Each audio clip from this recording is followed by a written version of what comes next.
Get our growth back. आप लोगों में से कुछ लोग सोच सकते हैं कि संकट की इस घड़ी में मैं इतने कॉन्फिडेंस से ये कैसे बोल सकता हूं। मेरे इस कॉन्फिडेंस के कई कारण हैं।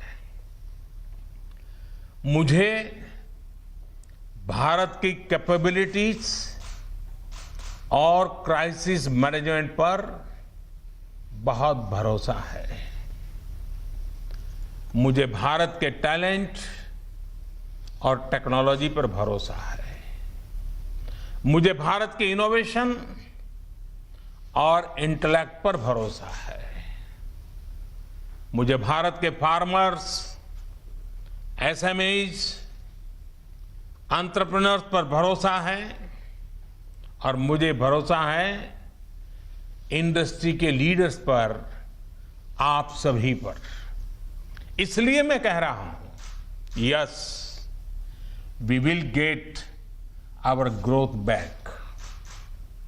India will get its growth back.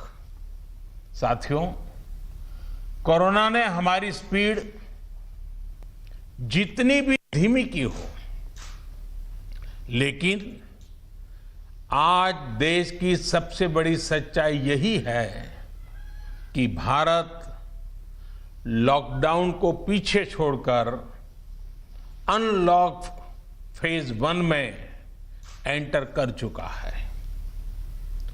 Unlock phase 1 में इकोनॉमी का बहुत बड़ा हिस्सा खुल चुका है। काफी हिस्सा अभी 8 जून के बाद और खुलने जा रहा है। यानी गेटिंग ग्रोथ बैक की शुरुआत तो एक प्रकार से हो चुकी है। आज ये सब हम इसलिए कर पा रहे हैं क्योंकि जब दुनिया में कोरोना वायरस पैर फैला रहा था तो भारत ने सही समय पर, सही तरीके से सही कदम उठाए। दुनिया के तमाम देशों से तुलना करें तो आज हमें पता चलता है कि भारत में लॉकडाउन का कितना व्यापक प्रभाव रहा है। इस लॉकडाउन में भारत ने कोरोना से लड़ाई के लिए फिजिकल रिसोर्सेज को तैयार तो किया ही, हमने ह्यूमन रिसोर्स को भी बचाने का भरसक प्रयास किया है।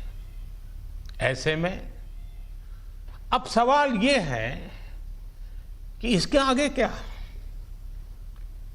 इंडस्ट्री लीडर्स के नाते आपके मन में ये सवाल जरूर होगा कि अब सरकार क्या करने जा रही है। आत्मनिर्भर भारत अभियान के बारे में भी मुझे पक्का विश्वास है कि आपके मन में भी मंथन चलता होगा, कुछ सवाल भी होंगे और ये बहुत स्वाभाविक है, ऑब्वियस है। साथियों, कोरोना के खिलाफ इकोनॉमी को फिर से मजबूत करना ये हमारी हाईएस्ट प्रायोरिटीज में से एक प्रमुख प्रायोरिटी है। इसके लिए सरकार जो डिसीजंस अभी तुरंत लेने जरूरी है वो तो एक के बाद एक ले ही रही है, लेकिन साथ साथ में ऐसे भी फैसले लिए गए हैं जो लॉन्ग रन में देश की मदद करेंगे। साथियों, प्रधानमंत्री गरीब कल्याण योजना ने गरीबों को तुरंत लाभ देने में बहुत मदद की है। इस योजना के तहत करीब 74 करोड़ बेनिफिशियरीज उनके घर तक राशन पहुंचाया जा चुका है। प्रवासी श्रमिकों के लिए भी फ्री राशन पहुंचाया जा रहा है। इसके अलावा अभी तक गरीब परिवारों को 53,000 करोड़ रुपीस यानी 53,000 करोड़ रुपए से ज्यादा की फाइनेंशियल असिस्टेंस दी जा चुकी है। महिलाएं हो, दिव्यांग हो, बुजुर्ग हो, श्रमिक हो, हर किसी को इससे लाभ मिला है। लॉकडाउन के दौरान सरकार ने गरीबों को 8 करोड़ से ज्यादा गैस सिलेंडर उनके घर तक मुफ्त में पहुंचा दिया है। इतना ही नहीं, प्राइवेट सेक्टर्स के करीब 50 लाख एम्प्लॉयज के खाते में